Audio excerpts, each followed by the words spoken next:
Kami akan menjelaskan hukum Newton tentang gravitasi.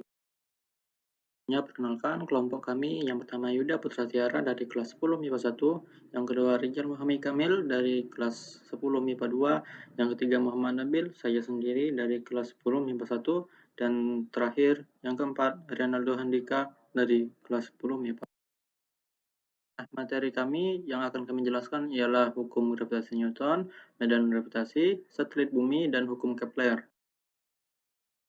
Hukum gravitasi Newton. Nah, apa itu hukum gravitasi? Menurut Newton, gaya gravitasi ialah gaya tarik-menarik yang besarnya berbanding lurus dengan perkalian massa masing-masing benda, dan berbanding terbalik dengan kuadrat jarak antara keduanya. Nah, pendapat ini disebut apa? Nah, pendapat ini tuh disebut dengan hukum gravitasi Newton. Secara matematis bisa dituliskan sebagai rumusnya F sama dengan G M1 M2 per R kuadrat dengan model yang bisa dilihat dari gambar di sebelahnya. Nah, keterangannya M sama dengan gaya gravitasi, G sama dengan konstanta umum gravitasi, dan R sama dengan jarak antara pusat massa M1 dan M2. Medan gravitasi. Medan gravitasi ini apa? Nah, medan gravitasi adalah ruang yang masih dipengaruhi oleh gaya gravitasi. Besarannya apa? Besaran yang menyatakan medan gravitasi itu disebut kuat medan gravitasi atau simbolnya G, yakni gaya gravitasi tiap satuan massa. Nah, medan gravitasi ini sama dengan percepatan gravitasi. Secara matematis, percepatan gravitasi dapat dirumuskan sebagai berikut. Dengan rumus G sama dengan F per M. Dengan keterangan G sama dengan percepatan gravitasi, F sama dengan gaya gravitasi, dan M sama dengan massa benda. Nah, jika kita substitusikan nilai F, maka kita akan memperoleh rumus lain, yaitu G sama dengan G besar M per R kuadrat. Medan gravitasi ini bisa dicari dengan rumus-rumus ini.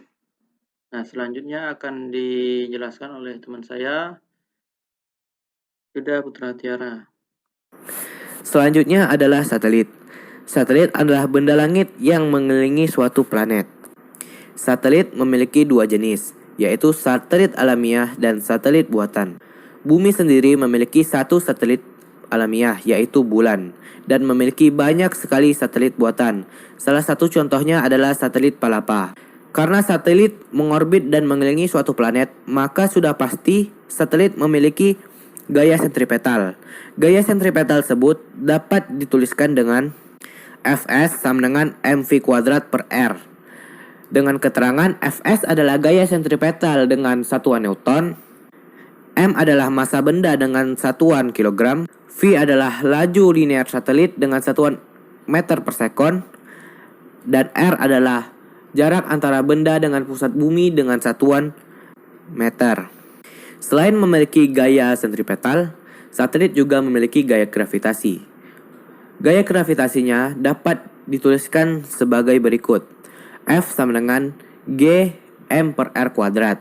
Dengan keterangan F adalah gaya gravitasi, G adalah konstanta umum gravitasi dengan nilai 6,672 dikali 10 pangkat min 11 Newton meter kuadrat per kilogram kuadrat.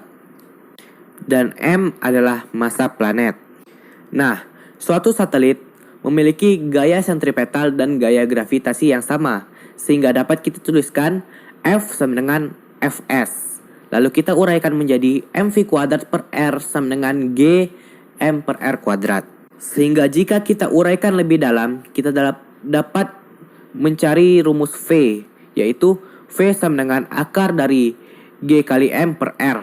Atau juga ada rumus yang kedua, yaitu V sama dengan akar dari percepatan gravitasi suatu satelit dikali R. Nah, untuk contoh soal. Jika jari-jari bumi R sama dengan 6,4 dikali 10 maka 6 meter dan percepatan gravitasi di permukaan bumi 10 meter per sekon kuadrat, tentukanlah laju linear satelit yang mengorbit bumi pada ketinggian R dari permukaan bumi. Nah, dari soal kita ketahui bahwa R sama dengan 6,4 dikali 10 pangkat 6 meter. Percepatan gravitasi di permukaan bumi adalah 10 meter per sekon kuadrat. Dapat juga kita tuliskan G1. Juga H sama dengan R. H sendiri adalah jarak antara satelit dengan permukaan bumi. Nah, yang ditanyakan dari soal adalah V satelit atau laju linearnya. Untuk menjawab pertanyaan tersebut, kita membutuhkan rumus yaitu V sama dengan akar dari gaya gravitasi yang dialami satelit dikali R. Karena gravitasi dari satelit belum kita temukan atau tidak diketahui, maka kita harus mencarinya terlebih dahulu. Untuk mencarinya, kita membutuhkan persamaan, yaitu G1 per G2 sama dengan dalam kurung jarak antara pusat bumi ke permukaan bumi per jarak antara pusat bumi ke satelit, lalu dipangkatkan 2. Karena kita sudah mengetahui G1 adalah 10, maka langsung kita masukkan saja. Dan jarak antara pusat bumi ke permukaan bumi adalah R per jarak pusat bumi ke satelit. Karena jarak bumi ke permukaannya adalah R dan jarak permukaan bumi ke satelit adalah R juga, maka jarak antara pusat bumi ke satelit adalah 2R. Sehingga dapat kita hasilkan R per 2R.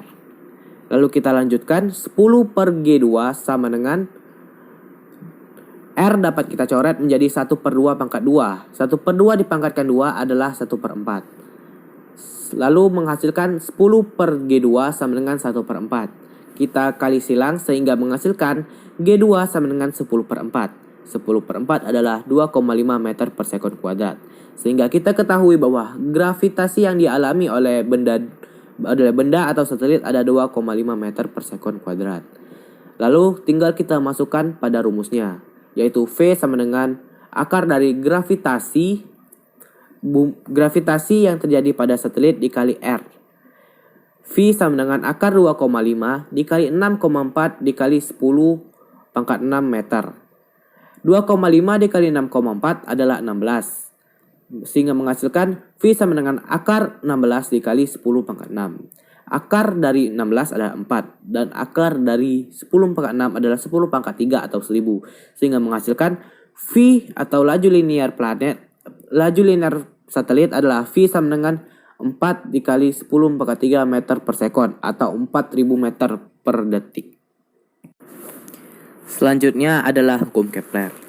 Kepler adalah astronom asal Jerman yang berhasil menemukan 3 hukum empiris yang secara akurat menerangkan gerak dari planet-planet saat berevolusi. Hukum-hukum yang ditemukan Kepler ini sesuai dengan hukum gravitasi Newton. Ketiga hukum tersebut adalah sebagai berikut. Hukum 1 Kepler berbunyi, semua planet bergerak mengitari matahari dalam lintasan elips dengan matahari terletak pada salah satu titik fokusnya. Lalu, hukum 2 Kepler. Garis hubung antara matahari dengan planet akan menyapu luasan yang sama dalam waktu yang sama. Lalu, hukum 3 Kepler. Kuadrat periode revolusi planet sebanding dengan pangkat 3 jarak rata-ratanya ke matahari. Secara matematis dapat dituliskan sebagai berikut. T1 banding T2 sama dengan dalam kurung R1 banding R2 pangkat 3 per 2. Langsung saja ke contoh soalnya. 2 buah satelit mengitari bumi dengan perbandingan ketinggian 4:16 dari pusat bumi. Tentukan rasio periode kedua satelit. Diketahui R1 sama dengan 4 dan R2 sama dengan 16. Angka tersebut bukan jarak asli tapi hanya perbandingan. Yang ditanyakan adalah T1 banding T2 atau perbandingan periodenya. Untuk menjawab soal ini kita menggunakan hukum Kepler 3, yaitu T1 banding T2 sama dengan dalam kurung R1 banding R2 pangkat 3 per 2. Lalu kita masukkan R1 adalah 4 dan R2 sama dengan 16. Lalu kita perkecil sehingga 4 banding 16 setelah diperkecil menjadi 1 banding 4. Lalu 1/4 ini kita pangkatkan 3, yaitu sehingga menghasilkan 1/64. Setelah itu kita akarkan 1/64 sehingga menghasilkan T1/T2 adalah 1/8. Sekian pembahasan materi dari kelompok kami. Apabila ada penjelasan yang kurang dipahami atau kesalahan kata dari kami ataupun ada materi yang kurang lengkap dan contoh soal yang terlalu mudah, kami mohon maaf yang sebesar-besarnya. Sekian, Assalamualaikum warahmatullahi wabarakatuh.